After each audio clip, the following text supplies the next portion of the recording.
بسم الله الرحمن الرحیم. ما و شما لکچرها را دیدیم و کماندها را خواندیم که کدام کماند داریم.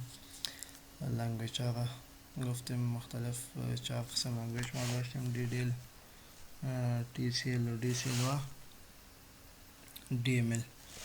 حالا میم بالای کماند های DDL، از کماند های DDL start میگیریم که کماند های DDL با چه خاطر استفاده میشه. ما گفتیم کماند های DDL امرای استرکچر ابجکت ها سر کار داره. توسط از ابجکت میتونیم دیفاین کنیم با استرکچر هم ابجکت ما چینجز بیاریم، تمامش توسط کماند های DDL میشه.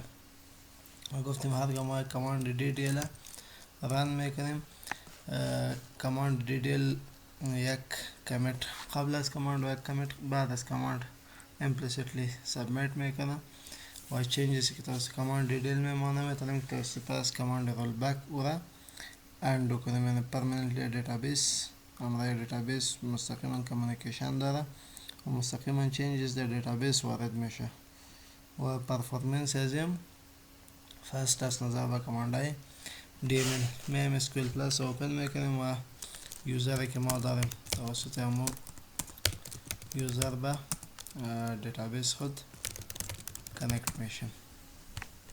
ما کانکت شدیم به دیتابیس، میبینیم select direct from tab یک تیبل است هم ده ریسایکل بین اسیس.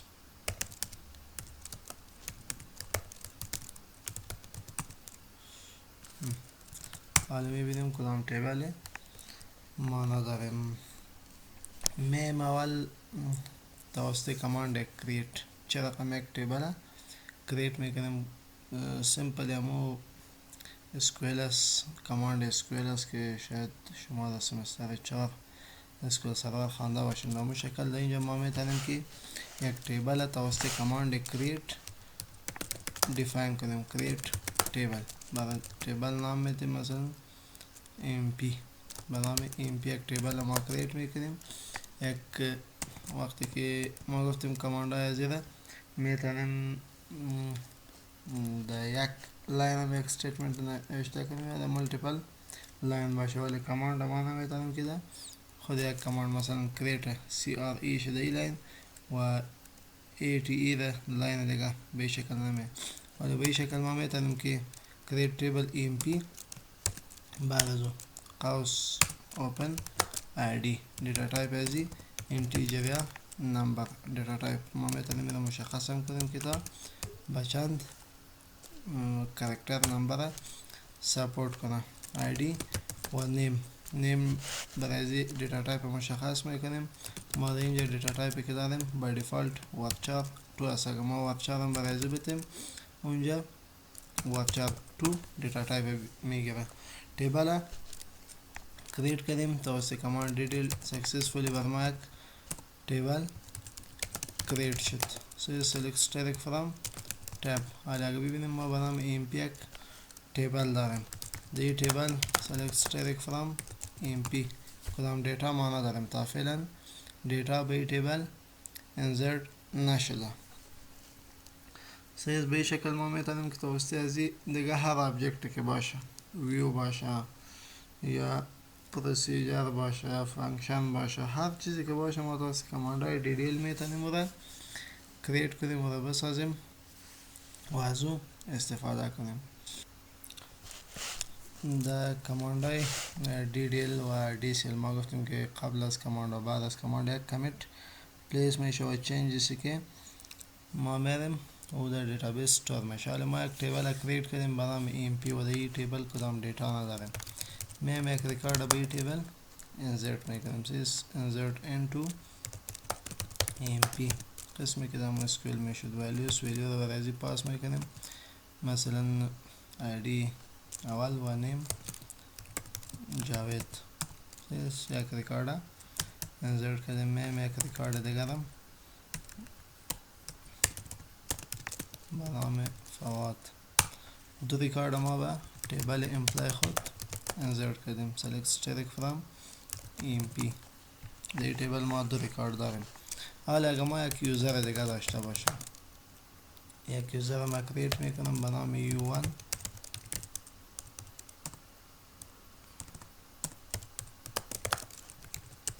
پاسورد رو برای کریت میکنیم و grant connect to U1. حالا فعلا این کماند رو شما بانین پسان می انشالله که به چه خاطر استفاده میشه.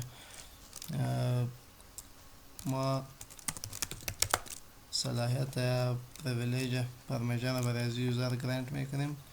grant select on EMP to U1. اسم یک مثلا یک کامپیوتره دیگه از دیگه یوزر کانکت میشم از U1. پاسورد رو برش میتیم U1. this U1 connect شد. select direct from dot emp. دو ریکارد داره. حالا فعلا دو ریکارد دیده میتونم به خاطر که ما اونجا دو بعد از انزرت کردن ما کماند دی سی ال اکزیکیوت کردیم. ما گفتیم اونجا یک کمیت پلیس میشه. بعد از یک ما میم فعلا ما در اینجا از یوزر که لاگین هستیم چیز به این یوزر ماست و در اینجا از یوزر که ما لاگین هستیم به نام چیز U1 است. ما میم از یوزر به تیبل EMP یک ریکارد دیگر اضافه میکنم. سیز IDS نام احمد شاه. یک ریکارد اضافه شد. حالا اگه ببینیم در تیبل EMP ما 3 ریکارد داریم. حالا اگه یوزر ببینه اینجا 2 ریکارد است. تا بالی او ریکارد در اینجا انزرت نشده. در اونجا ما در کماند های DML Data Manipulation Language ما گفتیم وقتی که این کماند اکزیکیوت میشه ما کماند DML اکزیکیوت کردیم. says it changes permanently database نمیه. در اینجا ببینید ما اینجا با دیتابیس کانکت هستیم. از تیبل دیتا رو بر ما سلکت میکنه ولی در اونجا موجود نیست.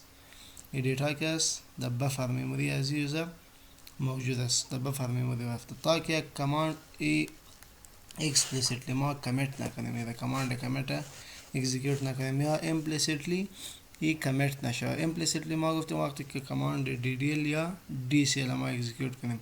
هرگاه کماند DDL یا DCL اکزیکیوت میکنیم ما گفتیم در اینجا دو کمیت پلیس میشه، یکی قبل از کماند و یکی بعد از کماند. کمیتی که قبل از کماند است او با کماند مربوط نیست. اگر کماند سکسسفولی پیش رفت یا فیل شد سیس او کمیت پلیس میشه و چنجسی که قبل از او آمده او در دیتابیس هکر میشه.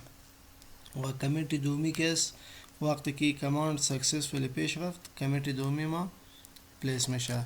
ببینید حالا ما یک کماند DDL رن میکنیم. مثلا alter table emp drop column b. به نام b کدام کالم ما نداریم ولی ما این کماند اکزیکیوت میکنیم.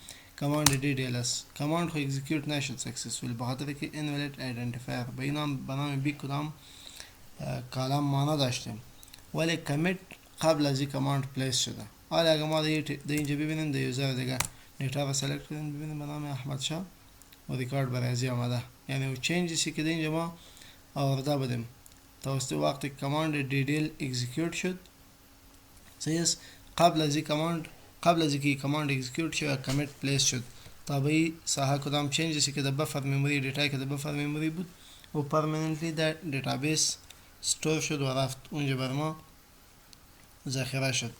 و بعد از این هر یوزر کانکت باشه تمامش میتونم اون دیتا را ببینه و را اکسس کنم. ما گفتیم توسط کماند DCL کمیت پلیس میشه. حالا اگر یک ریکارد دیگر را انزرت کنیم به نام ID 4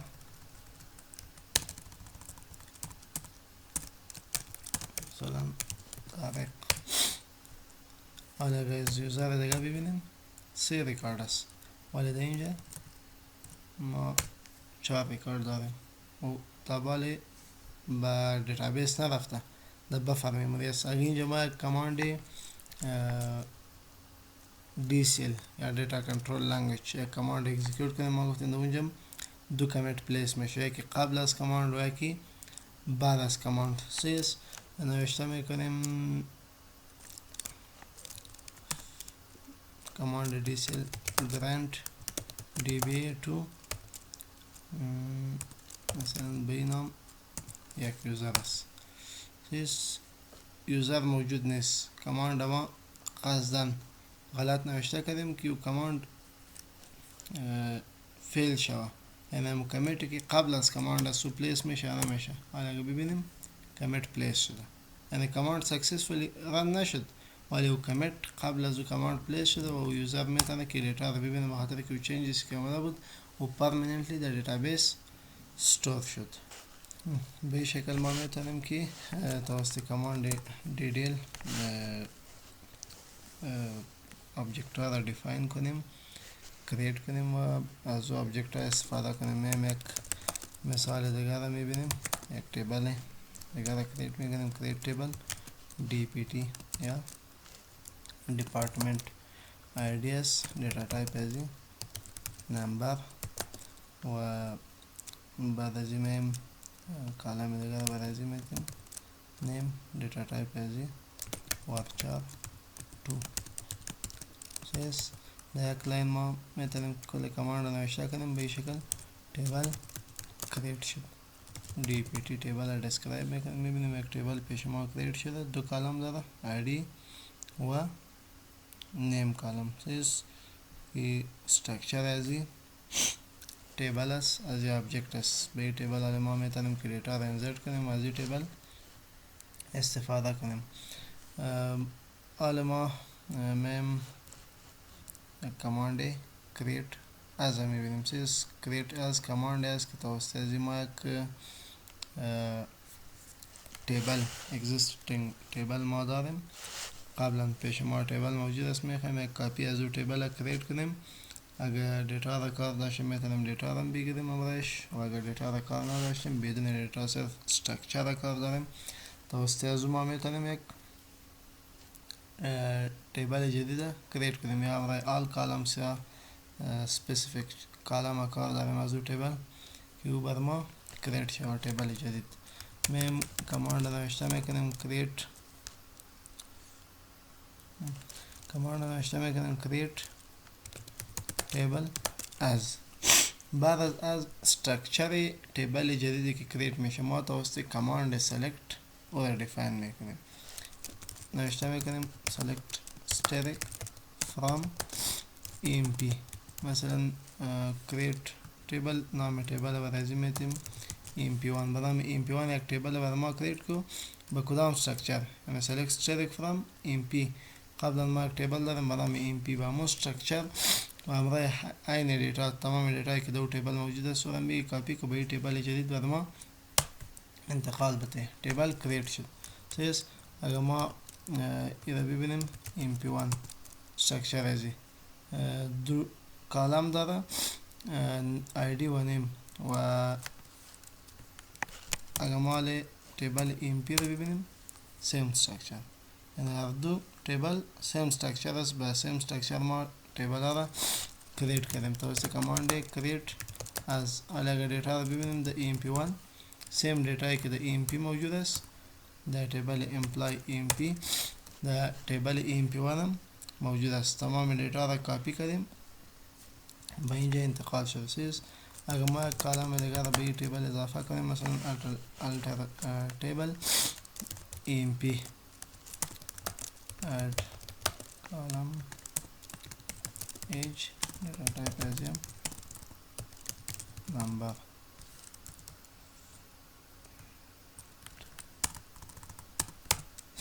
چیز به تیبل emp ما یک کالم دیگر اضافه کردیم به نام age. دیتا از را اپدیت میکنیم، اپدیت emp set age تمامش 26. دیگه تیبل حاله ما ریکارد داریم، میخوایم یک تیبل دیگر را کریت کنیم.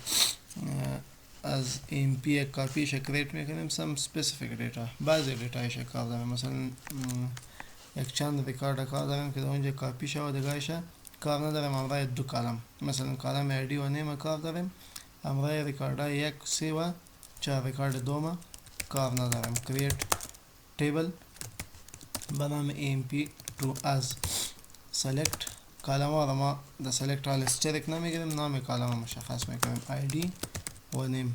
دو کالم کار داریم. سیز from از کدام تیبل؟ از emp. where condition برای میتیم میخوایم ریکاردا را فیلتر کنیم. where id in ریکاردا کدام باشه؟ 1 3 و 4. صرف این سه ریکاردا بر ما کافی میکنه به اون تیبل امرای دو کالم. حالا اگر استرکچر ازی تیبل ببینیم سیز mp2 دو کالم داریم. کالم سیومی که ایج است رو نگرفته و ریکاردایی که ما در این تیبل داریم select static from mp2 صرف سه ریکارد است. ریکارد دومی که در اون تیبل موجود است تیبل mp او را کاپی نکرده به خاطر که ما او را فیلتر کردیم در اونجا. اگر خواسته باشیم که صرف استرکچر کاپی شود تیبل کریت شود ولی دیتا در اونجا نباشه، دیتا را انتقال ندهیم. ما در ویر کلاس یک کاندیشن میتیم که فالس باشه. فالس کاندیشن در ویر کلاس ما میتیم تیبل کماند نوشته میکنیم create table mp3 select static مثلا تمام کالم ها را کار داریم select static from mp where 1 equal to 2 یک مساوی بتون است create table mp3 از کماند فراموش کردیم از کیورد select static from mp where 1 equal to یک با دو مساوی نیست یعنی false condition رو اینجا داریم. اگر structure رو ببینیم ما mp3 سه کالم داریم. اگر imply table هم ببینیم same structure است ولی دیتا در تیبل mp3 نیست با خاطر که ما صرف خواستیم structure را کاپی کنیم یعنی تیبل create شود ولی دیتا انتقال نشود. به این شکل ما میتونیم که توسط کماند create از existing table یک بگیریم یک تیبل جدید create کنیم. توسط کماند create ما میتونیم هر تایپ object define کنیم و create کنیم. میایم یک view را create میکنیم create view از create view all mp as select static from mp یک ویو را ما create کردیم که دیتا را تمامش از تیبل امپلای بر ما شو کنه. در لیست تیبل ها میبینیم یک ویو بر ما create شده. تیبل تایپ ازی چیست؟ ویو را ما شما میگیم که تیبل است به شکلی تیبل است که دیتایی که در تیبل موجود می باشه ما میتونیم که توسط ویو را اکسس کنیم و تو ویو میگه که انشاءالله بهش خاطر دیگه استفاده میشه.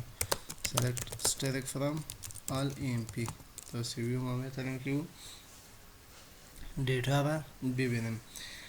توسط کماند های دیتیل هر چینجی که ما گفتیم می مستقیما در دیتابیس اکر میشه یعنی چینجی که می مستقیما در دیتابیس وارد میشه ضرورت به کمیت نداره. توسط کماند رول بک و رول بک هم نمیشه. حالا که ما بیم دامو یوزر قبلی خدا لگی ببینه تیبل امپلای سه کالم داره 3 و 4 ریکارد. در اینجا ما کماند دیتیل نوشته کنیم مثلا تیبل alter table emp drop column age کالم ایج ما دراپ کردیم این دراپ شد. حالا ما با کدام کمیت ضرورت نداریم که کمیت کنیم بخاطر که بعد از این کماند ما گفتیم یک کمیت پلیس میشه implicitly و چینجی که می توسط کماند پرمننت دیتابیس اکر میشه. حالا اگه یوزر ببینه دو کالم است کالم سیومی موجود نیست ولی در کماند های دیمیل به شکل نبود. توسط کماند دیمیل اگه ما چینجی میاریم اونجا اکر نمیشه و باید کمیت شود و چینجی که توسط ازی آمده ما نمیتونیم که را رول بک کنیم. اگه ما کماند رول بک نوشته کنیم رول بک کمپلیتد ولی اگه بازم ببینیم تیبل mp select static from mp در تیبل ما چی داریم دو کالم داریم. کالم از بین رفته توسط رول بک پاسو چینجز رول بک نشد، ولی اگه ما چینجز ما توسط DML میاریم، مثلا ما کماند نوشته کردیم delete mp سیز باز پیش ما در غلطی کماند اکزیکیوت شد. دیتا ولی فعلا هم در اینجا اگه ببینن دیتا موجود است در تیبل و چینجز تا بالا کار نشده، بخاطر که کماند DML است ما گفتیم مستقیما در دیتابیس اکر نمیشه، ولی بفر میموری میه. حالی چینجز که آمده در بفر میموری است، ولی در اینجا این دیتایی که از تیبل اکسس میکنه موجود است، ولی در اینجا نیست. حالا اگه ما ببینیم static from page record نیست. حالا اگه کماند رول بک نوشته کنیم ما رول بک completed سیز ببینیم پس هم دیتا را ما به دست آوردیم. چینجز که توسط DML اکر میشه ما میتونیم پس رول بک کنیم، ولی توسط DDL یا DCL کدام چینجزی که میاد توسط کماند رول بک پس رول بک نمیشه. اگه ما مثلا کماند نوشته کنیم grant DBA to U1 رول DBA را به U1 grant کنیم سیز U1 که اینجا کنکت است، پس از سر میخوایم ایره کنکت شه با U1 پاسورد خود نوشته کرد کنکت شد. سیز قبل این صرف میتونستم دیتا را از او تیبل رولی که برای ازو گرانت شده بود امو را استفاده کنیم. دیگه کار انجام داده نمیتونست که تیبل را کریت کنه. سیز به نام یک تیبل ما کریت میکنیم، ولی میتونه که تیبل را کریت کنه سیز. ولی اگه ما خواسته باشیم که پس این رول از این یوزر بگیریم توسط کماند رول بک نمیشه. ببینید اگه یوزر بازم یک تیبل را کریت کنه با نام A1 کریت کرده میتونه توسط رول بک نمیشه، بخاطر از این ضرورت است که چی ما باید این را پس بگیریم توسط کماند ریوک از U1 پس رول از پیش از او بگیریم. ولی اگر این میخواه تیبل کریت کنه پس از سر کنکت میشیم U1 تیبل A3 insufficient privileges، حال نمیتونه که تیبل کریت کنه بخاطر که رول ما پس از پیش از یوزر گرفتیم. یوزر ولی فعلا میتونه صرف کنکت شوه و اما پرمیشنی که برای ازی گرانت شده سیز select static from .emp صرف همون دیتا رو ببینه. در اینجا کدام چینجز هم آورده نمیتونه. اگه بخواه delete from .emp بیکار دیلیت کرده نمیتونه. اگه ما این رو برای از یک پرمیشن باز گرانت کنیم grant delete on emp to U1 حالی میتونه که همون چینجز ها بیاره بیار id equal to 4 سیز یک ریکارده میتونه است که دیلیت کنه، ولی چینجز تا بالا دی یوزر را مکر نشده. ببینیم اگه ما از یوزر دیتا را دیلیت میکنیم سیز دی یوزر select static from emp تا بالی با نام طارق id 4 ریکارد ما موجود است پیش ما، ولی اینجا نیست بخاطر که یوزر را دیلیت کرده و این چینجز در دیتابیس تا بالا کار نشده. بفر میموری یوزر 1 است تا که را کمیت نکنه یا رول بک نکنه. اگر کمیت کرد سیز کمیت completed successful یعنی چینجز در دیتابیس کار شد. ولی اگر ما اینجا ببینیم صرف سه ریکارد پیش ما موجود است. بود کماند کریت و کریت از توسط کریت ما آبجکت را دیفاین میتونیم. هر نوع تایپ آبجکت باشه توسط کماند کریت ما میتونیم را کریت کنیم و توسط کریت از میتونیم اگر اگزیستینگ تیبل پیش ما موجود باشه از او یک کاپی از را کریت کنیم. میم بالای کماند ترانکیت چیز کماند DDL است که توسط از ما میتونیم تمام دیتایی که در تیبل است او را از بین میبره. صرف استرکچر تیبل موجود میباشه، دیگه هر دیتایی که است او از بین میره. فرق ترانکیت و دیلیت ما اینجا باز میخوانم که ترانکیت همراه دیلیت چی فرق داره. سیز میم کماند نوشته میکنیم ترانکیت تیبل مثلا emp سیز تیبل emp رو ما ترانکیت کردیم یعنی دیتا را از بین برد، حوالی کماند کی بود کماند DDLS یعنی ای چینجز که توسط ازیمه پرمننتلی در تیبل در دیتابیس اکر میشه. حالا اگه یوزر 1 از تیبل این پی دیتا رو میبینه هیچ دیتای موجود نیست، دیتا اونجا از بین رفته، در اینجا کمیت پلیس شده، یکی قبل از این کماند و یکی بعد از این کماند. بعد از این کماند کمیت پلیس شده، دیتا اول از بین رفت، بعد از اون کمیت شد، چینجز در تیبل اکر شد و یوزر که دیتا اکسس میکنه از تیبل اکسس میکنه، تیبل هیچ دیتا موجود نیست. میم یک چند ریکارد پاس انسرت میکنیم، انسرت اینتو EMP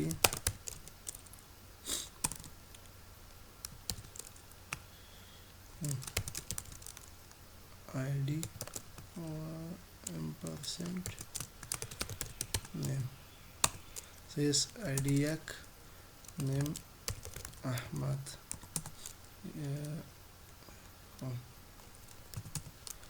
ID یک نیم را سنگل کوت برازی پاس میکنیم، یک ریکارد انسرت شد، میم دیگر ریکارد انسرت میکنیم، بازم در سنگل کوت به خاطر که دیتا تایپ از او وارچار است. سیس فواد مثلا ID 4 جمشید 4 ریکارد ما انسرت کردیم، سلکت ستریک فرام EMP 4 ریکارد اینجا موجود است ولی در بفر میموری است، ولی کمیت نشده. اگه یوزر بخوای ببینه نمیتونه، بازم چیزی نیست بخاطر که در بفر میموری استور شده تا که کمیت نشه. ما ایره کمیت کردیم، چینجز اکر شد دی تیبل. حالا اگه ما بدون ترانکت ایره دیلیت کردیم، دیلیت فرام EMP 4 ریکارد دیلیت شد، اینجا اگه یوزر ببینه هیچ ریکارد نیست ولی یوزر بازم میتونه اون اکسس کنه بخاطر که مستقیم از تیبل میگیره. یعنی دیلیت کی بود کماند DML بود و چینجز مستقیم در دیتابیس اکر نمیشه، او به کمیت یا رول بک زده در پاسورد ما رول بک کردیم، بازم اون دیتا در اینجا موجود است و یوزر هم میتونه پاسورد دیتای خود ببینه. یعنی کماند DDL که پرفورمنس شم فاست است و مستقیم هم در دیتابیس کنکشن داره. سیس هر چیزی که اکر تغییراتی که ما میاریم مستقیم در دیتابیس میاد. اگر ما بازم توسط ترانکیت دیتا از بین میبریم، ترانکیت تیبل EMP سیس تیبل EMP رو ما ترانکیت کردیم، این چینجز مستقیم در دیتابیس اکر شده. حالا اگر یوزر بازم بخواه دیتا رو ببینه کدام چیزی موجود نیست بخاطر که یک کمیت بعد از این کماند ترانکیت اکر شد. سیس implicitly یک کمیت پلیس شد و چینجز که ما وارده بودیم و در دیتابیس وارد شد، یعنی تمام دیتا از این تیبل از بین رفت. حالا اگر هر چقدر ما کماند رول بک نوشته کنیم، هر چقدر رول بک کنیم بازمون دیتا رو ما پس به دست آورده نمیتونیم. سلکت ستریک فرام EMP هیچ چیز هم نیست و یوزر هم نمیتونه که اون دیتا رو ببینه.